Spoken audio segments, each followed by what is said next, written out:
Hello everyone, this is George Hanson, the Mouthpiece. I'm here with IBF contender, super middleweight contender, Yusaf Mack, who's about to fight Carl the Cobra Frock on November 17th in Nottingham, England.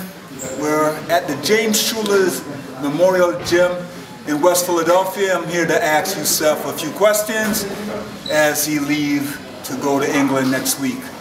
Yusaf, how you doing, man? Feel good. It's great seeing you. I've been coming down here the past 2 weeks. Yeah. You look to be in superb shape. How do you feel going into this fight? Good. I feel more excited about this fight than Cloud fight. I feel that like my first loss was at super middleweight. Right. My first title shot and my first win to win the title was against super middleweight.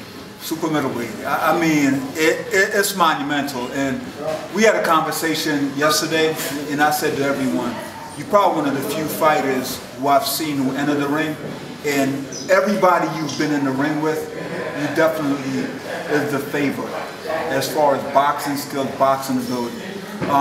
What's different in preparation for this fight as opposed to the Tavares Cloud fight? Going to his country. Going to a whole different country. I'm going in his backyard, his dungeon.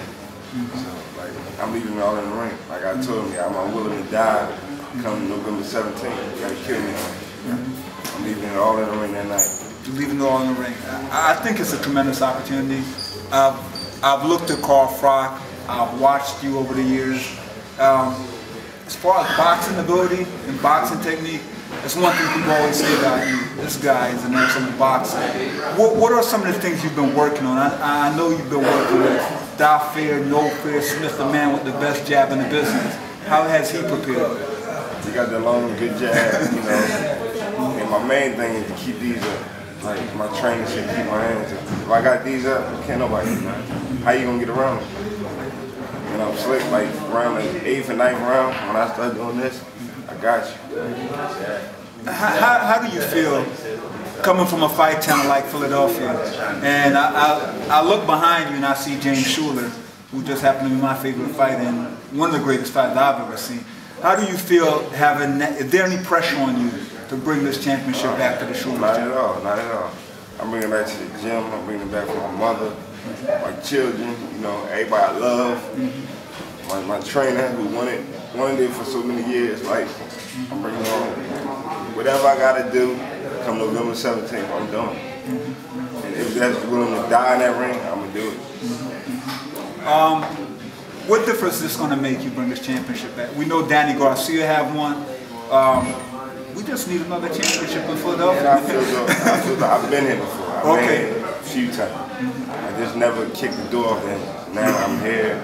I'm in shape. Everybody see me training ain't there. I boxed less than 13 rounds. I'm ready. Like, let's have it. Carl Frock, Cobra, whatever. Call the Garden Snake Frock is on. I've never heard that, the Garden Snake. I did know. Growing up, I know I was inspired by a guy named James Schuler. Growing up, who were some of the guys that inspired you to box? Because you've been boxing for a long time. My brother. Your brother? Stephen Mack. Stephen Mack, okay. So he was a fighter too? Yeah, you probably remember. Yeah. Who were some of the other guys coming up besides your brother? And then when I was younger, Yeah. Bernard Hopkins. Bernard Hopkins. Bernard, I was a Holyfield Sugar Leonard fan. Sugar Leonard. Melvin was one of my idols from Philly. Great fighter, great fighter. My father, I say my dad, that was my inspiration. Without him and Bus, I wouldn't be here right now. No, that's good, that's good. What do you plan on doing when you win this championship? Let's say that. What do you plan on doing? Give back to my city, my family, you know, make sure my mom never had to suffer or want nothing, no more life. I see Mom over there, and I know she's your biggest fan.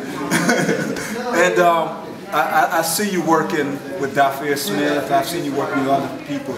You sparred with former cruiserweight champ, IBF Steve USS Cunningham. How was that? Because Steve is a big athletic guy. Me boxing Steve and Die Fair, they got the long jab, so that's like, there's no way somebody that jabs like this won't beat me. If I'm in shape, everybody knows if I'm in shape. Even Die Fair, he always said, if you're in shape And I keep boxing like, can't nobody beat me.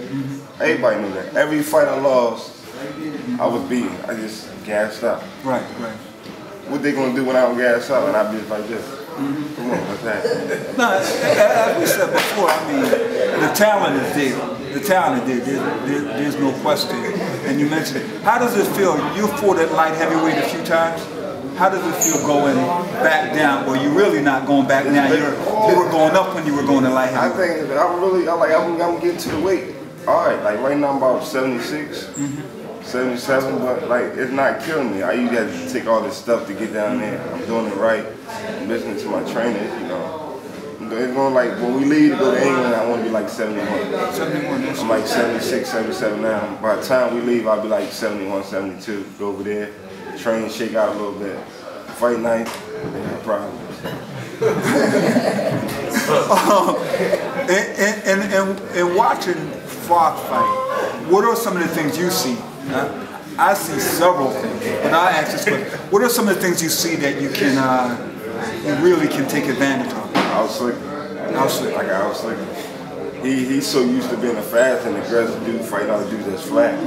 If I move on him, like everybody said, I got good movement, good hand speed, and I think if I touch him, he's gonna be like, he's not gonna come from. Once I touch him and he feel my power, knowing that he's fighting the biggest dude, I'm coming down. Right. So he gonna respect me. If he don't respect, I'm gonna make him respect me. I'm standing next to you earlier, and I've seen that you're pretty big for 168. How have you been able to maintain the weight? You're not skinny, and you're tall. How do you maintain 168? It's bothering me a little bit, but it's not. Like it's just getting down. I always tell my trainer, I ain't been in about 4 years. Okay. But it's actually really, my weight is coming down gradually. Like every day I lose about 2 pounds. I never go back on the 80. Okay. I might stay around 75, 77, 75, 77. As long as I'm right there, I know I can make it. When I was fighting there before, I used to walk around like 190. Okay. Kill myself 3 days and make 68. Okay. But now your training camp and your diet, how is that? I'm staying consistent. I'm staying in the gym. Okay. And I got dudes like Rice, like grinding me up, biting my back out. Too good, man. You know Garrett, about to fight for the #1 spot. You know, wish him luck. He give me the best work I ever need. Got Fred, Steve Cunningham, all them dudes. If I lose, I'm letting them down. I'm letting my city down, my mom, my family, my kids. Like I did it too many times. I let my family, my kids down too many times. Okay. When I fought Cloud, I promised my kids that I'm gonna win a world title. I let them down. At least if I know, if I go over there and give it all my heart and everything I got and leave it in the ring, and know that at the end of the day, right. If they rob me, I'm happy because I already know, everybody knows if I go over there and go to decision, they're not gonna give it to me. You know that. I gotta beat him up and punish him. So like, I'm a head bunny, elbow, I do whatever I gotta do to win. They disqualify me, hey. So I see you've been watching some Benny Briscoe tapes. That you're gonna do a little headbutt and a little elbow. Some Bernard, a little hip shot. Okay, but I've been at 2 Carl Fox fight, and I've seen him. I thought Glenn Johnson beat him. I was there ringside. And we all know what happened with Andre Ward. And looking at Ward and looking at you, I mean, the boxing ability is there, as far as your boxing is concerned. And I honestly believe you're a lot stronger than him. So I don't see him trying to outmuscle you. And I can't see how he's going to outbox you. To me, it's how dedicated you stay to the game plan that person Buster goes out. How committed are you to sticking to the strategy? I believe and everybody else believes that he's the only one that I listen to. Okay. I don't listen to, I can't listen to nobody else before.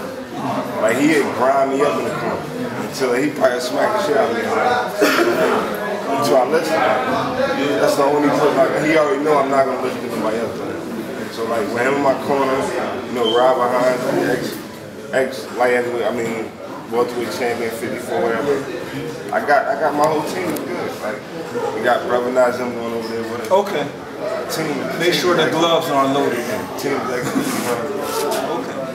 Okay. This is the last, we're almost concluding. What do you want to say to all the fans who love boxing, Philadelphia fans? What do you want to say to them? Look in the camera and tell me what you have to say to me. Back Attack is on the come November 17th. I come back on the 19th or the 20th. I'm gonna have that belt wrapped around my waist. And all you haters, y'all know y'all can go. Put it in y'all.